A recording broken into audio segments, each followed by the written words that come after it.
Eric Paulsiner with 905 Sports. Going to be getting into the Memorial Tournament Round 1 Showdown picks, first round leader bets, and ownership leverage here for you guys. Going to be a quick and easy video for you guys, so let's get into it. I do want to just start off, give my quick thoughts on the Live Tour, Live Golf, because I know all of you guys are dying for that. I'm just kidding. But real quick, it is kind of funny that their whole strategic plan is based around growing the game of golf, which isn't true. We already know that. It's definitely not that. It's just strange that they didn't embrace the DFS side of it or the fantasy golf side of it at all, because that has really helped the PGA Tour over the past like 4 years here. It's just strange that they didn't embrace that at all, because the way that they have their contest set up, there's no fun in gambling on that, especially the way it's set up. We already know that, like, the no-cut events are always the worst ones. Team events are just a little bit harder to predict. Just weird that they didn't do that. But also is a fat W for the PGA Tour, the DP Tour, the Korn Ferry Tour, and everything else. Honestly, the only way that I thought it could have been successful, bring in some ladies. And I know that's not a thing they're going to do, but get some, mix and match that in there a little bit. That could have been entertaining, but really just losing DJ, Taylor Gooch, and then maybe a couple of young, okay players that were up and coming, whatever. The Ian Poulter, Louis Oosthuizen, whoever else, not big losses. DJ and Gooch aren't even big losses. So fat W by the PGA Tour and really the rest of the other tours out there as well. But getting into this week, so weather-wise, I haven't seen a big advantage. So right now, Thursday morning is supposed to rain. I don't know how much it is supposed to rain, though. If it's a light rain where it can just soften up the greens a little bit, that could be huge, because then the AM tee time is going to be firing at pins. And then the PM tee time is about 4 to 5 mile per hour more of wind. It's only about 10 mile per hour of wind. Not a big difference. So really it comes down to how heavy is the rain going to be falling in the AM? Because if it's heavy, then we want to favor that PM tee time. If it's not heavy, then we want to favor the AM tee time. Also, because the PM tee time, the greens would maybe dry out throughout the day then, and it just becomes harder on the greens, harder on your approach shots to kind of know how to predict. If the greens are going to be softer in the AM, that's going to be the approach that you want to go with. So just kind of looking at it, let's just get the AM tee times in there only, just to see what we got. So I do really like this right away. Cameron Young, just in general, having that first tee time, third and first round leader rank. That is absolutely crazy. I do really like Cameron Young for Showdown and first round leader rank. And also it's just fun to start off your day with that. I've been putting Troy Merritt in a little bit. You guys know my Troy Merritt bias by now. I like him. And then just let's continue on. We don't really see any must plays just yet other than Cameron Young. Just looking at AMT times. Now we start to get Jordan Spieth in there. Decent play, but he kind of struggles in round one. Not struggles. He just doesn't light it up as much as other people. So as we're going on, we're not seeing that many big names pop up. So really my starting point for Showdown and even first round leader betting, if you're targeting the AMT time, would be Cameron Young, Cameron Smith, and Joaquin Niemann. Those are the guys that I would definitely want to start off with, betting-wise, first-round leader-wise, and showdown-wise, because it just makes the most sense. And then Patrick Cantlay we can throw in there as well. So those would definitely be my top four. I don't mind Max Homa, and I don't mind Seamus Power as well. Those are going to be decent plays for you for that showdown slate. And then we get going on further. Not really that many standout plays after that. Willie Z, pretty good. Billy Horschel, pretty good, but he's been a letdown lately. So it's really up to you guys what you want to do there. I will say that, like, I do like Max Homa for an outright bet. And we'll just look at win rank for that AM split. So we can see Patrick Cantlay, number one, makes sense. Great course history. Two, he finished, well, he missed the kind of his last event, but then lost in the playoff and then won an event. So, pretty good recent form. So I do really like him as a pick. Willie Z popping up there. I don't think he's going to win. I do worry about these golfers that don't have that course history. I worry about them a little bit, but I do like Seamus Power a decent amount. 14th best for first round leader or for win rank. That is decent.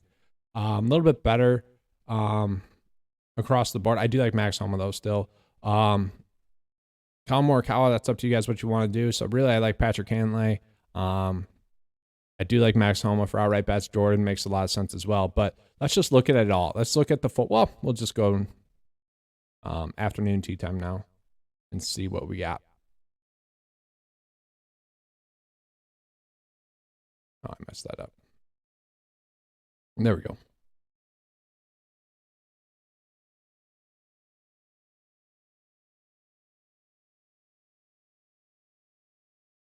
There we go. My apologies there. So as we can see, the PMT time is much more loaded with quality plays. So we got the second, third, fourth best plays on the slate. And then we throw in Victor Hovland, Sanjay M, a bunch of the top players in the field are good to be there. And I really don't mind the idea of betting Rahm, Rory, Xander. Like, I think one of those guys are going to win. If not, it's going to be Patrick Cantlay or it's going to be Jordan Spieth. I really think it's going to be top end heavy with an outright because we just have seen the top players each year come out here and just play well and win. So I don't really see the point of going lower on for some of these guys that might not have course history. And there's no real good long shot bets this week thus far for outright wise. So that's going to be up to you guys. Looking at first round leader rank, John Rahm popping up number 1, Rory number 5. Mito continues to dominate on round 1 Showdown. So I will be tossing out a couple of, PM Showdown builds as well. Maybe a few on the main slate as well, just in case there is that little bit of a weather advantage. And it's also a way to get unique with your build. So like John Rahm, Rory, Mito build, that's going to be kind of a unique build. And then you could go with, I don't know, let's see, lower down here. Noren's fine. Jonathan Vegas, not terrible. CT Pan, you could go with. Like, there's ways that you could go about doing that where it does make sense. But, for me, I am just going to be doing the split AM and then PM. If there is or isn't a weather advantage, at least I'm getting some unique lineups out there as well. And typically it just helps to narrow down your player pool when you do that. Now we're going to get into that ownership leverage, and then I'm going to be getting out of here for you guys. So not too long of a video, I hope.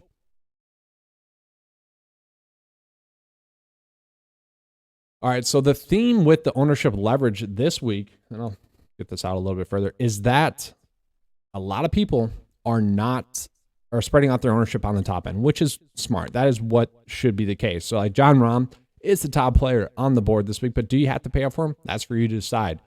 We look at the best leverage rank play. It's going to be Patrick Cantlay. I mean, that makes a lot of sense. 12% ownership.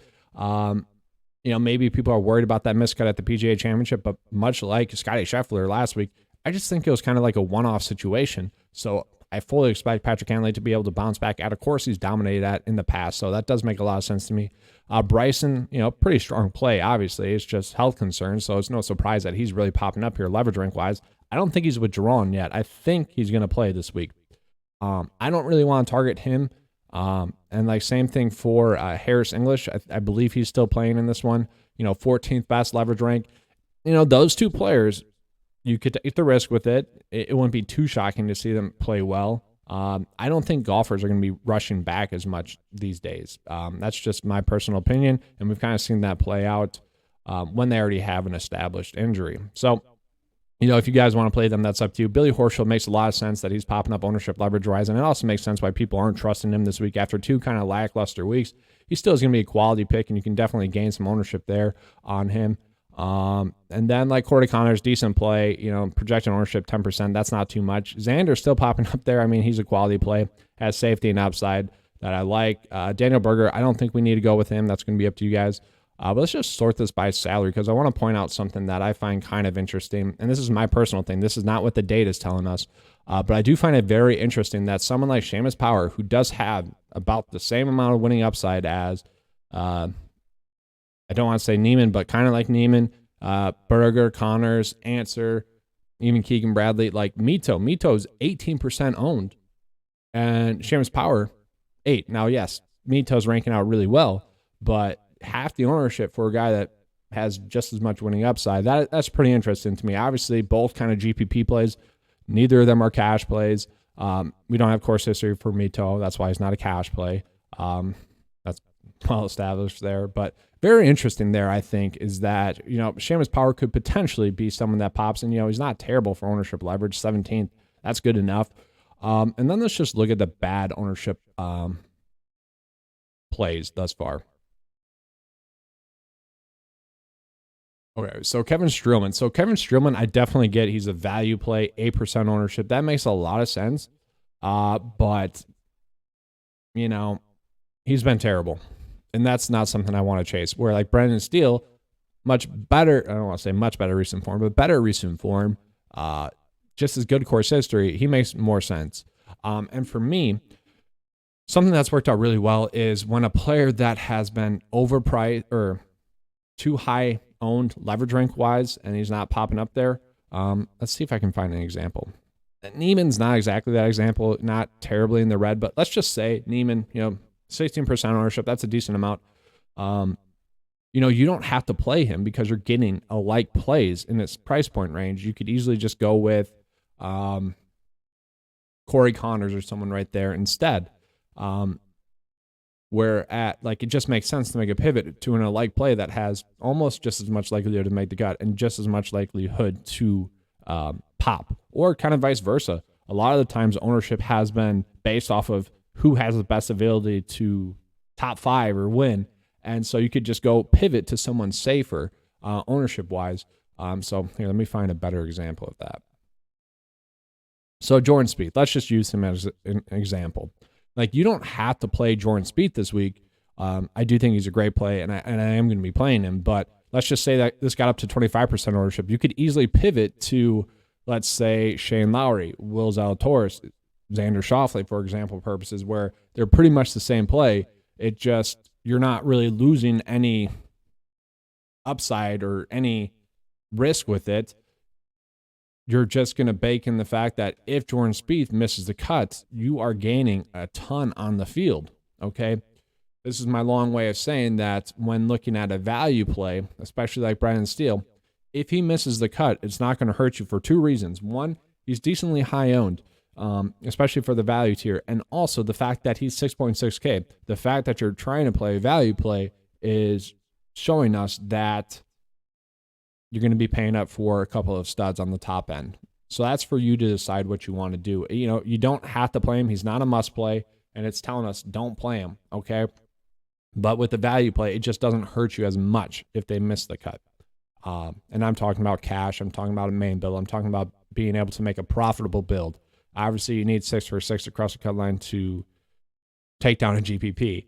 I'm just talking about main build-wise. Chris Kirk's a little bit shocking that he's getting 16% ownership. That doesn't make sense. This would have been a perfect example of you don't have to play him because you got quality plays in the same price point range. No reason to play him whatsoever. So like Chris Kirk, let's look at it. You could easily go Adam Scott. You could go Siwoo Kim. They're all about the same play. Alex Noren, all about the same play. Like, you could easily just go with Chris or with Noren, Siwoo Kim, Adam Scott, any one of these other guys where they're lower owned, and you're getting just as much safety and upside with them. So like, that's a perfect example of you don't have to play chalk. And it makes more sense just not to play chalk.